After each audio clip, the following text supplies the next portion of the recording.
bem, então, meu boa tarde, boa noite às turmas correspondentes aos 4º anos do meu pranteado curso de bacharelado em Direito, o qual muita honra tenho em fazer parte.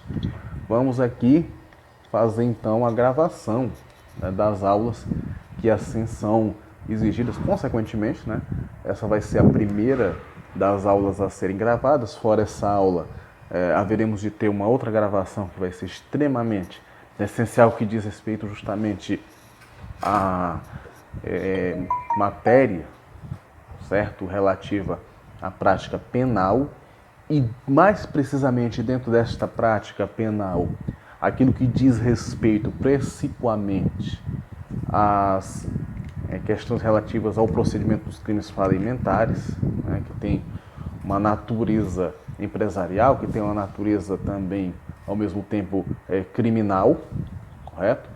E, bom, em certa medida também civil, E essa vai ser, consequentemente, a nossa segunda gravação a ser suscitada, a ser assim realizada. Essa vai ser a gravação correspondente às primeiras aulas, A primeira aula, na qual tive com as turmas assim apresentadas, assim abordadas, e refere-se, consequentemente, aos atos, procedimentos e determinadas nuances que estão correlacionadas a 2 tipos de ações bem peculiares, sendo a segunda ação aquela, digamos, até mais conhecida do que a primeira, certo?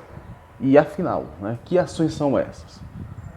Justamente está-se a falar das ações de exigir contas, que corresponde ao artigo 550 a 553 do Código de Processo Civil, e as ações que aí sim vem aquilo que de certa forma tende a ser um pouquinho mais conhecido do que a ação de exigir contas, que são as ações possessórias, Então esses vão ser os assuntos pertinentes que haveremos de tratar nas aulas assim vindouras, assim abordadas.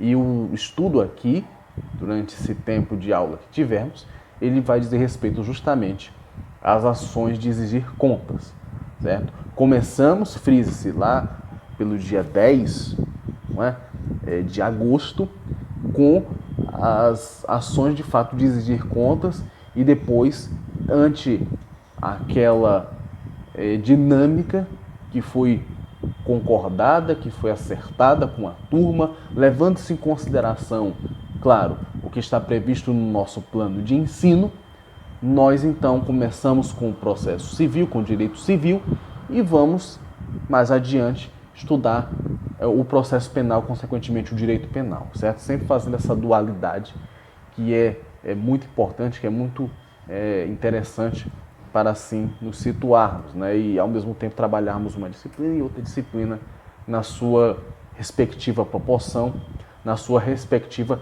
funcionalidade, correto? Então essa vai ser a primeira ação que nós vamos aqui abordar. Nós vamos, consequentemente, aqui fazer as leituras devidas durante este espaço de tempo que temos decorrente da nossa aula, decorrente do nosso empenho, do nosso estudo, correto? A ser assim desvencilhado, ser assim realizado, ser assim configurado. Tranquilos? Bom, uma informação, consequentemente, assim a ser abordada nesse espaço é que esta gravação ela vai estar à disposição de vocês pelo link que nós já conhecemos, que vocês já conhecem, que é aquele lá correspondente ao YouTube. Vai ser gravado, vai ser colocado à disposição de vocês, e sem dúvida alguma que isso vai tender a ser exigido em algum momento, em algum espaço de tempo, certo? Durante a nossa avaliação. Portanto, assistam o vídeo. Preparem-se, Assistam o vídeo, certo? Assistam, porque isso é de suma importância para vocês. Fundamentalmente para vocês, porque afinal nós estamos com um público-alvo das aulas que são os nossos alunos. Então, mais do que necessário, é essencial que vocês façam a devida postura ética e assistam, consequentemente, o vídeo. Porque não só trata-se do conteúdo, mas daquilo que vocês mais adiante poderão enfrentar, poderão perquirir durante a caminhada jurídica que vocês iniciaram há 4 anos atrás e que, mesmo com todos os desafios desse momento presente, mas vocês estão aqui, vocês estão se empenhando, vocês estão se preparando, vocês estão se dedicando, e isso tem que ser uma constante. Assim espero, e é justamente por isso que coloco a minha pessoa à disposição, coloco o áudio à disposição, coloco a minha imagem à disposição, para que, de certa forma, vocês não percam absolutamente nada, certo? Ou que, pelo menos, consigamos dirimir algumas falhas que, consequentemente, tendem a advir desse processo, tendem a advir deste momento. Tá? Isso é bom de se frisar, isso é bom de se destacar, sem dúvida alguma. Muito bem, como o próprio nome pressupõe, né, quando se fala da ação de exigir contas, eu não estou tratando de outra coisa senão de uma ação na qual se propõe que a outra parte, né, preste conta de alguma coisa que fez, ou quem sabe até preste uma conta do que deixou de fazer. Certo? É uma ação que, em tese, né, ela poderia até ser tranquilamente, se nós pensarmos bem, substituída por uma ação de reparação de perdas e danos, por uma ação de indenização, porque aí você, ao mesmo tempo, não só cobra as explicações, né, da pessoa, como, ao mesmo tempo, né, percebe-se claramente que você está agindo, que você está buscando uma reparação ante a constatação de algum equívoco, de alguma falha, de algum ato ilícito, de alguma transgressão durante aquele período de realização daquele negócio jurídico. Tá? No entanto, há também de se destacar que essa ação ela não está aqui à toa, certo?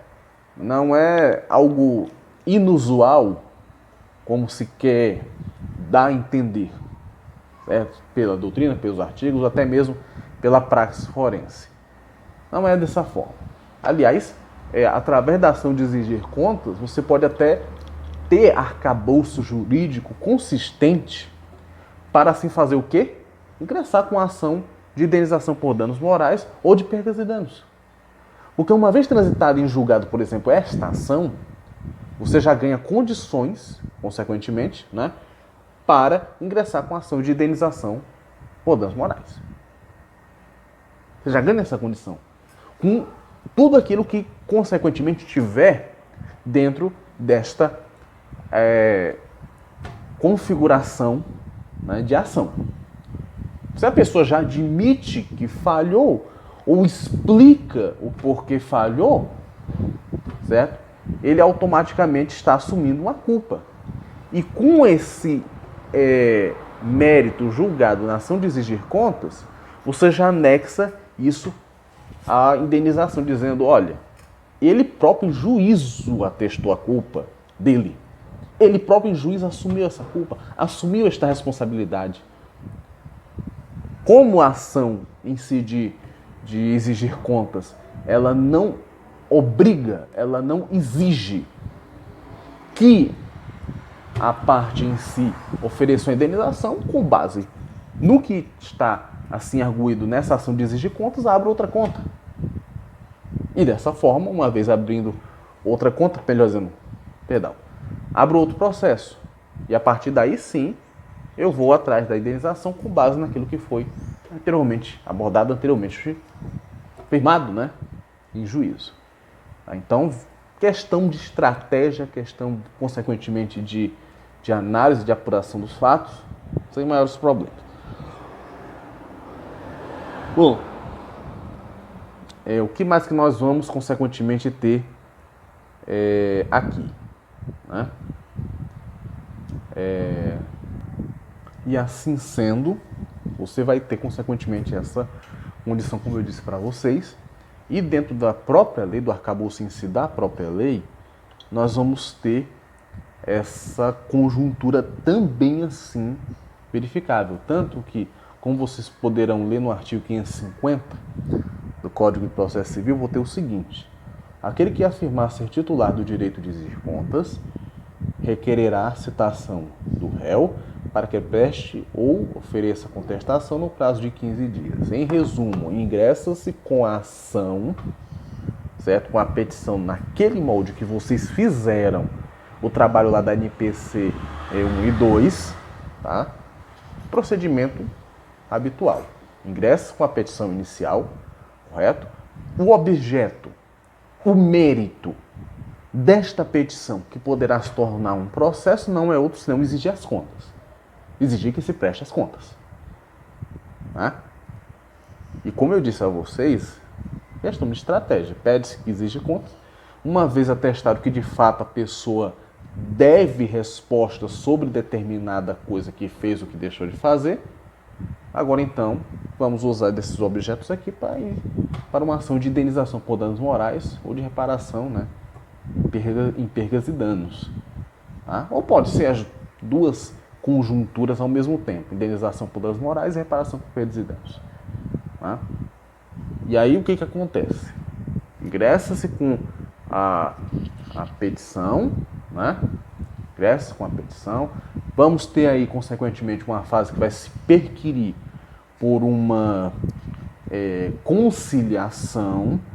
Se não tiver a conciliação, contestação a ser apresentada dentro de 15 dias. Vale dizer, prazo processual, não é?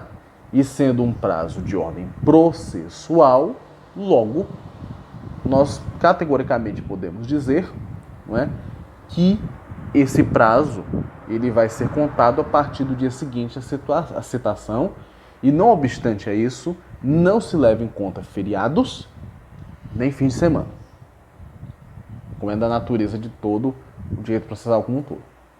Certo? Bom, parágrafo primeiro. Na petição inicial, o autor especificará detalhadamente as razões pelas quais exige as contas, certo?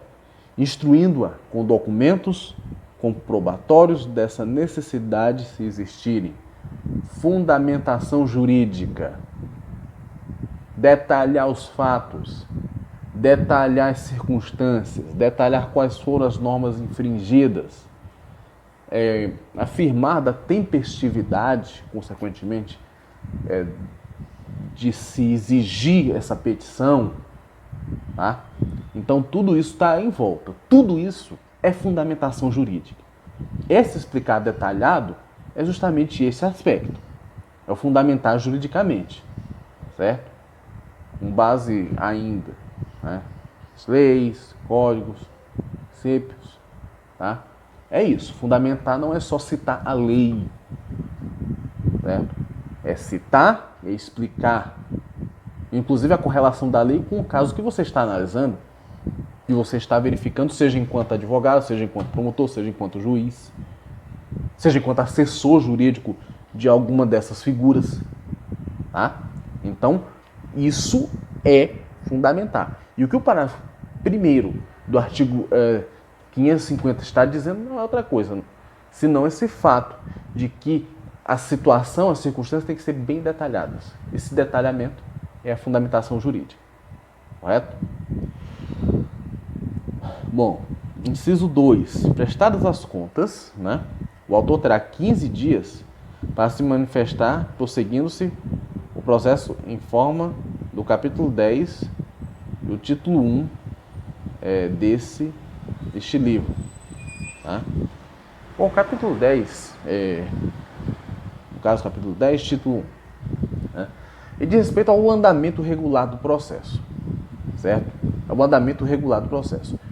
No caso aqui, o autor, né, 15 dias para se manifestar. Esse período aqui é justamente para ele verificar se concorda ou se não concorda com aquilo que está sendo assim asseverado pela outra parte. Se, consequentemente, não concordar, nós vamos então para uma audiência de conciliação, aliás, melhor dizendo, audiência de instrução e julgamento. Tá? O que vai ter, consequentemente, no artigo 210 é essa conjuntura.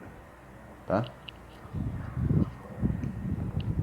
Bom, isso na hipótese de o réu ter oferecido as contas e, consequentemente, o autor sendo novamente intimado para se pronunciar sobre aquelas contas.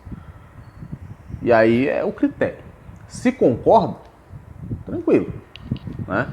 Ali mesmo, nessa fase ainda, digamos assim, não tão processual assim, né? Mas ainda assim ele administra, ele assume. Agora, se por outro lado nós tivemos outra questão, outra relação, certo? Que não seja questão de cunho assim, mais acentuado, né? O fato de se obter ou não se obter esses documentos, por exemplo. Aí, nesse caso, o Guinness, consequentemente, por outra interpretação, certo? Fazendo, inclusive, alguns questionamentos. Se o réu não contestar o pedido, você vai o disposto, né? Se o réu não contestar o pedido, né? Ou se ele não contestar, vai acontecer, consequentemente, aquilo que tende a acontecer com todos, né, que passam pelo direito civil, caso, por algum motivo, por alguma razão, não se pronuncie, né? Nós vamos ter aí, consequentemente, uma revelia, né? Vamos, consequentemente, também já ter uma condenação prévia do condenado, do acusado, tá? E aí, consequentemente, o tempo, né, para que essa pessoa, então, se for o caso, se entregue, se não for o caso, fica nessa sistemática, tá?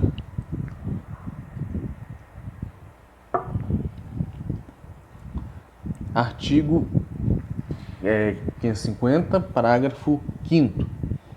A decisão que julgar procedente o pedido terá o condenar o réu a prestar as contas em 15 dias, sob pena de não ser de ser impugnado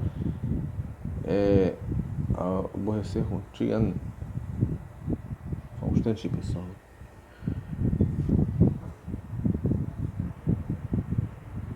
Um pequeno salto aqui.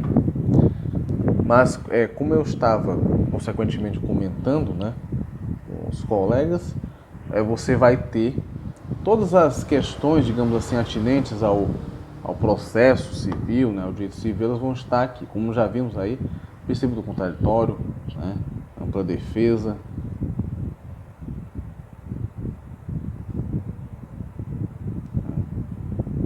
E nesse sentido, nós temos o seguinte: a decisão que julgar procedente. Deus do céu, que visão ruim. Acho que agora dá para ver tranquilamente. A decisão que julgar procedente o pedido condenar o réu a prestar as contas no prazo de 15 dias, sob pena de não lhe ser lícito impugnar as que o autor apresenta, certo? Então, uma vez condenado, né, a pagar contas, não.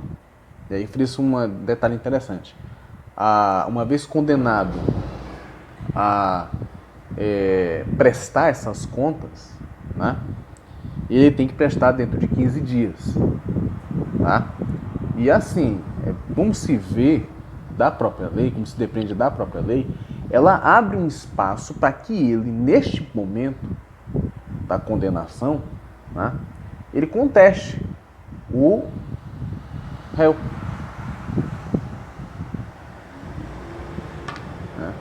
Ele contesta o réu.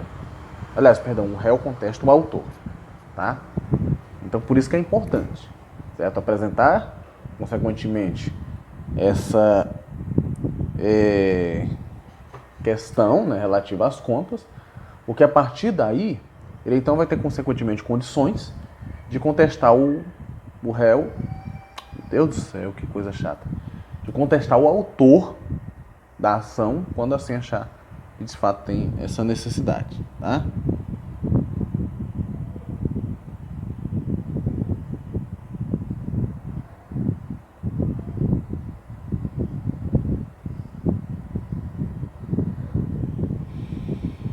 bem. Só lembrando, né, que quaisquer dúvidas, por gentileza, deixa aí unido ao vídeo, tá? Que assim a gente vai trabalhando, vai discutindo, vai analisando, certo? Podem me encaminhar pelo WhatsApp também, se assim quiserem, certo? E assim a gente vai então formulando o conhecimento.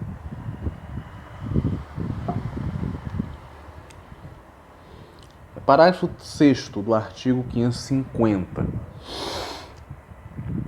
Se o réu apresentar as contas no prazo previsto no parágrafo 5º, ou seja, apresentar as contas dentro de 15 dias, segue-se ao procedimento do segundo caso contrário, o autor apresentado no prazo de 15 dias, certo? Podendo o juiz determinar a realização de exame pericial se necessário. Tá? Um trechinho que eu acho que talvez tenha ficado confuso aqui para vocês, está bem no comecinho, né? Diz que segue-se ao procedimento do parágrafo 2º, né? Que é o lançamento consequentemente, né? Só um minutinho. Tá. Ele não vai seguir, né, o procedimento do parágrafo 2º. Se ele apresentar as contas, né?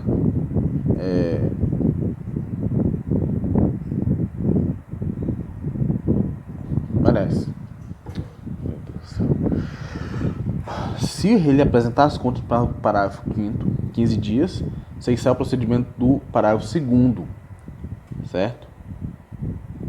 Parágrafo 2º, que confere a ele, né, consequentemente, a prestação dessas contas, tá? Seguindo o trâmite do capítulo 10, título 1, tá? Eu vou falar justamente dessa participação, dessa efetivação da defesa neste campo, né, de regularidades, certo? De ilicitude, estabelecido assim pelo Código de Processo Civil. Caso contrário, o autor apresentá-la no prazo de 15 dias, podendo o juiz determinar a realização de exame pericial se necessário, certo? Então, se ele apresentar dentro de 15 dias, certo? Dá-se, consequentemente, ouvida a outra parte para verificar se ela concorda ou não. Do contrário, certo? Se ele apresentar no prazo de 15 dias, certo? Se ele vier apresentar no prazo de 15 dias, fora, consequentemente, desse pano, né? O juiz poderá determinar a realização de exame pericial nessas contas, tá? Para verificar se, consequentemente, elas estão de acordo com aquilo que está sendo pedido e solicitado pela parte autora ou não. Tá? Novamente, dentro de 15 dias, se ele assim ofertar, depois da sentença, tá? Essas contas e prestar satisfações dessas contas, então chama-se a outra parte para verificar se concorda ou não. Agora, se por outro lado a gente tiver outra, não.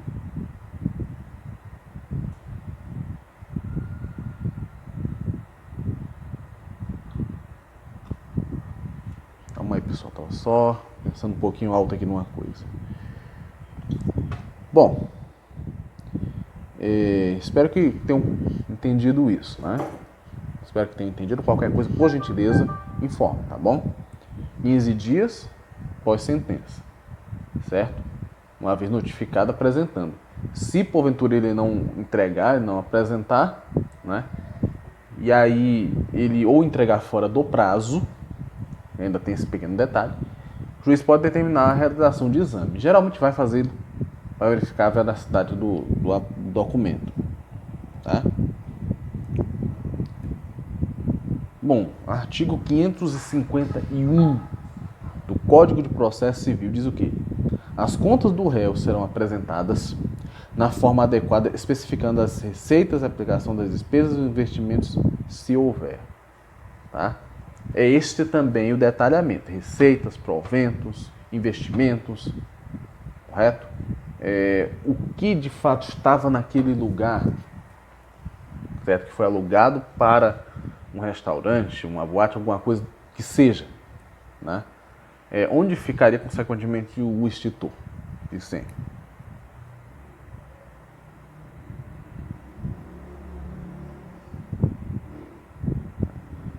Então, essa vai ser a condição, tá bom? Detalhar, firmar, certo? Receita, aplicação, despesa, tá?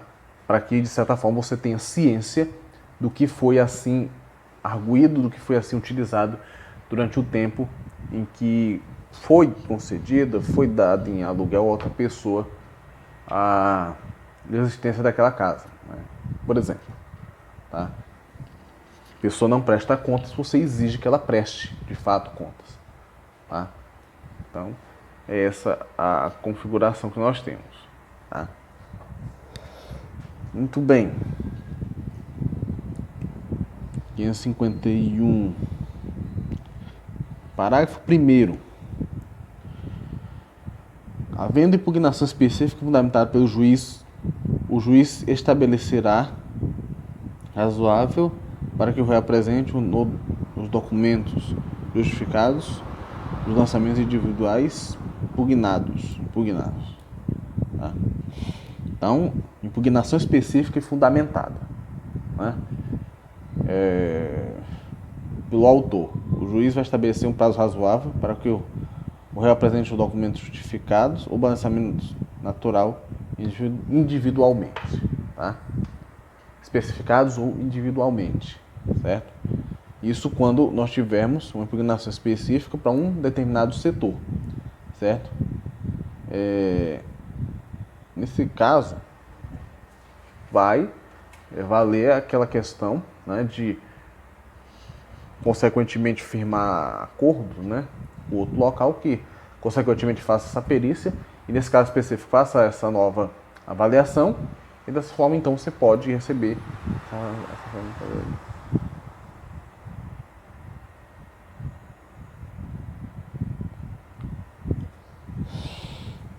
Muito bem. Parágrafo 2º do artigo 551. As contas que do autor para os fins do artigo 560, parágrafo 5º, certo?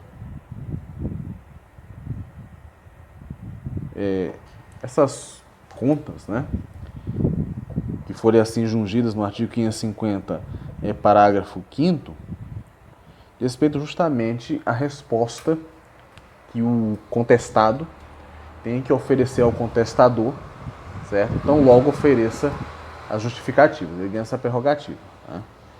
Aqui no caso, veja que serão apresentadas de forma adequada pelo juiz da garantia, né?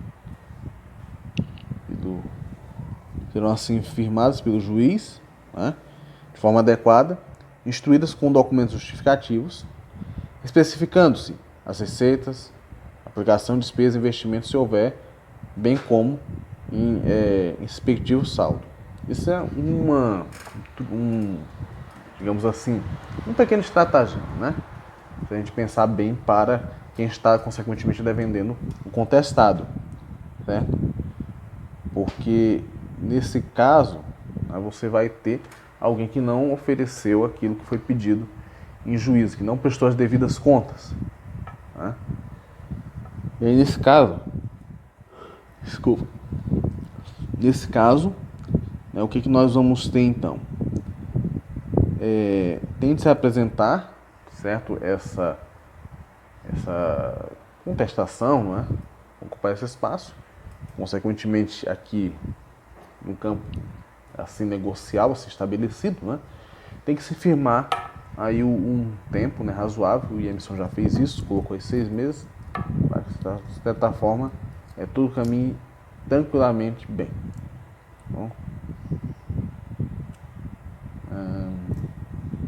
Bom, não obstante a isso, nós vamos ter o artigo 552, que vai dizer que a sentença apurará o saldo e constituirá a título executivo judicial, apurar o saldo, fazer um levantamento, né, do quanto, de certa forma, está sendo devido, está sendo assim apurado, e já entrando na fase de execução judicial propriamente dita.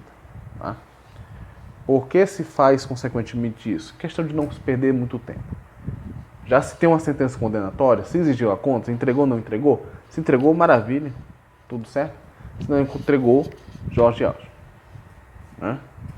Se não entregou, consequentemente, aí vamos ter um ato, né, no qual você vai ter rebelia, você vai ter decadência, pode ter a desistência, né, do que foi apurado ao longo desse percurso. E nesse sentido, então, certo? Uma vez condenado, tá? Basta-se então os autos processuais cíveis para o setor de execução do respectivo secretariado, tá? E com certeza vai ter essa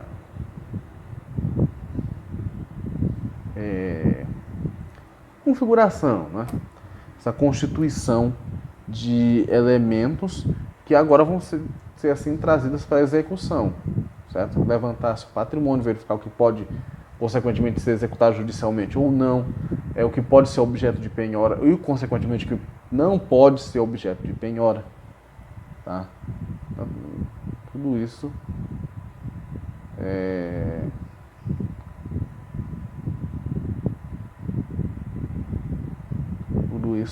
está consequentemente canalizado, né, voltado a uma situação de exigência das contas, 15 dias para se contestar, certo? Se não contesta, confissão ficta, tá? E aí, uma vez tendo em si a sentença condenatória, pugna-se para que ele, de certa forma, conteste essa sentença, pode assim fazer usando os argumentos que achar necessário, tá?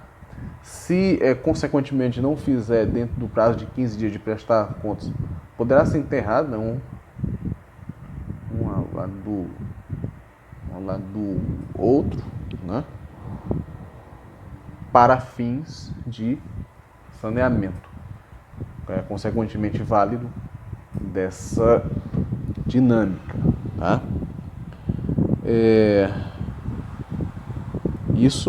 Esse título executivo judicial, que vale dizer, quando se fala de título executivo judicial, a ideia é que você ganhou, né, tem alguma coisa que ele firma, ele ratifica na posse daquele título e, bem, espera-se que você consiga de fato, né, a prestação dessas contas. Tá? Porque essa fase de execução, não poucas das vezes, você ganha, mas não tem a contemplação, usufruto daquilo que de fato você ganhou. Né? É o ganhar e não levar. Espera-se, consequentemente, se ganhe e se leve. Né? Bom, artigo 553, para assim a gente finalizar essa parte dos artigos. Né?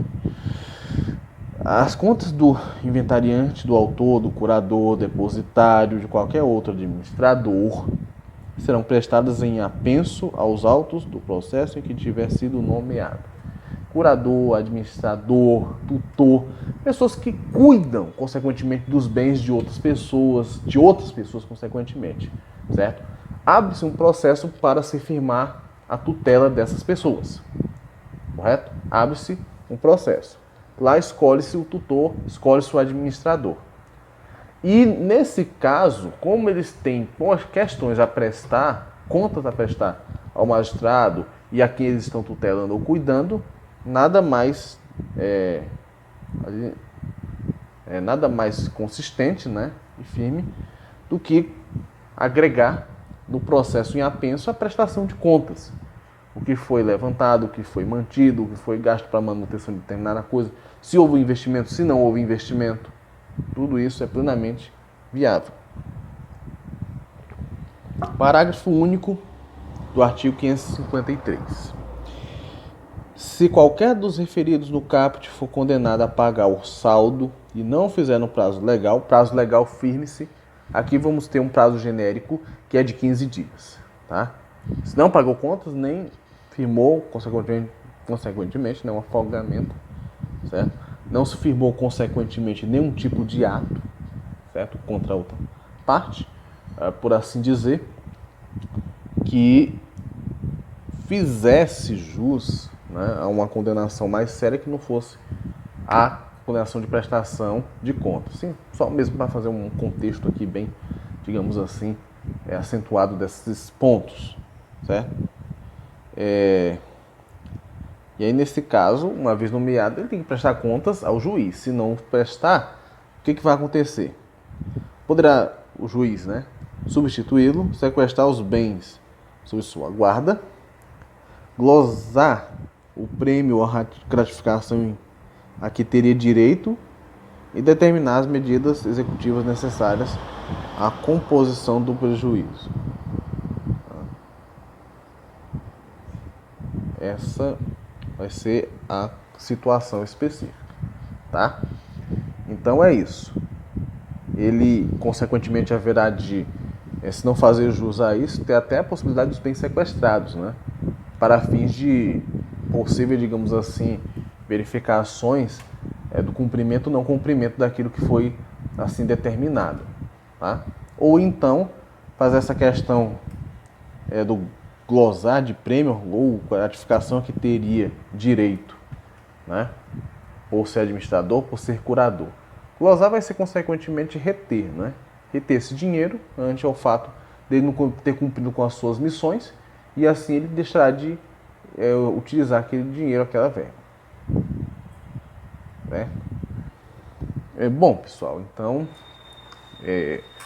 só reiterando, né, com vocês, vocês terão uma ação de exigir contas. Tem-se 15 dias aí para fazer o ato de prestar essas contas, né, em sede aí de contestação. Tá? Se, consequentemente, não fizer, isso pode gerar uma confissão ficta de culpa, como geralmente acontece dentro do Código de Processo Civil especificamente falando. Tá? Nós vimos que essa contestação, essa ação, obrigatoriamente precisam ser muito bem fundamentadas, muito bem detalhadas, certo? Todos os dados que forem necessários você tem que agregar aqui, tá?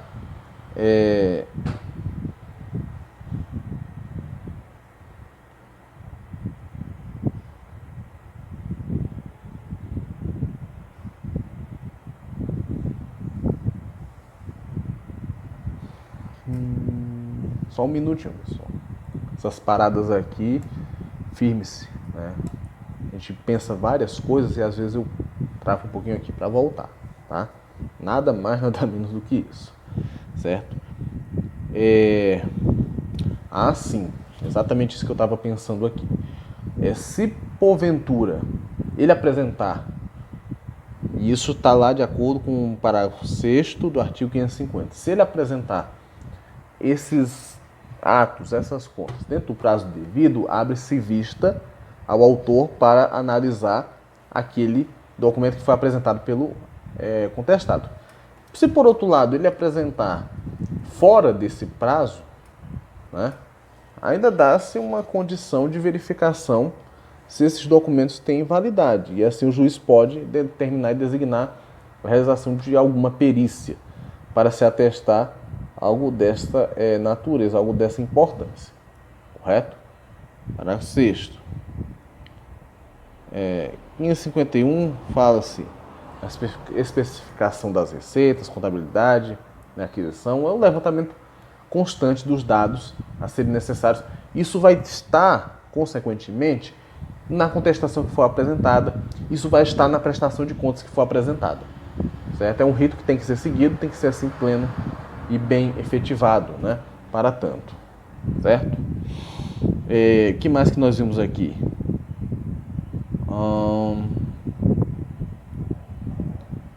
E aí, a necessidade, né, de fundamentar isso tudo com documentos justificados, receitas, despesas, investimentos, né? Tudo isso tem que ser, consequentemente, assim, apregoado assim, bem estabelecido, certo? A sentença constituirá, consequentemente, um saldo executivo extrajudicial, tá? Natureza também extrajudicial, se assim for o caso, tá? Não necessitando do poder judiciário, você pode baixar, consequentemente, para outro campo, né? Se assim não detalhar essas contas, se assim não detalhar esses números que são de fato muito importantes no andamento dessa ação. Bom, parágrafo 6º, né, do artigo 532, ele tende. Aliás, parágrafo 6º não, pessoal. Perdão, é o parágrafo único do artigo 533. Tá? Nesse caso, que especifica, né, a figura dos curadores, tutores, se acaso eles não cumprirem com a determinação que lhes foi conferida, que é de tutelar determinadas situações, determinadas causas, determinadas pessoas, então ele pode ser destituído, né, do cargo, certo? Ter os bens sequestrados e, consequentemente, não usufruírem, em hipótese alguma, de alguma aquisição, né, de ordem financeira que ele comumente assim o faça durante esse período de tutela, durante esse período de cuidado. Tá bom? Então é isso, tá? Poderia nesse primeiro momento passar para vocês, as turmas aqui apresentadas, tá? Meu muito obrigado pela presença de todos, tá? Hoje vai ser um dia também de aula, mais tarde para a turma do 5º VA. Tá? Espero contar com o apoio, né, a presença de todos. Mais uma vez, qualquer dúvida, me perguntem. Por gentileza, me perguntem, me questionem. Tá? Deixem passar em branco. Professor, não consegui aprender direito aquele conteúdo, não consegui aprender direito aquela situação. Me passe o conteúdo que nós haveremos de nos esforçar o máximo possível para atender a essa demanda. Tá? Muito obrigado a todos. Mais uma vez, uma excelente tarde, um excelente dia aos alunos do 4º ano. Boa sorte a todos no decorrer desse ano. Que, ainda que com uma luzinha lá no fim do túnel, ainda creio que talvez, quem sabe, né, nós possamos nos encontrar novamente esse ano. Tá bom? Grande abraço a todos e até mais.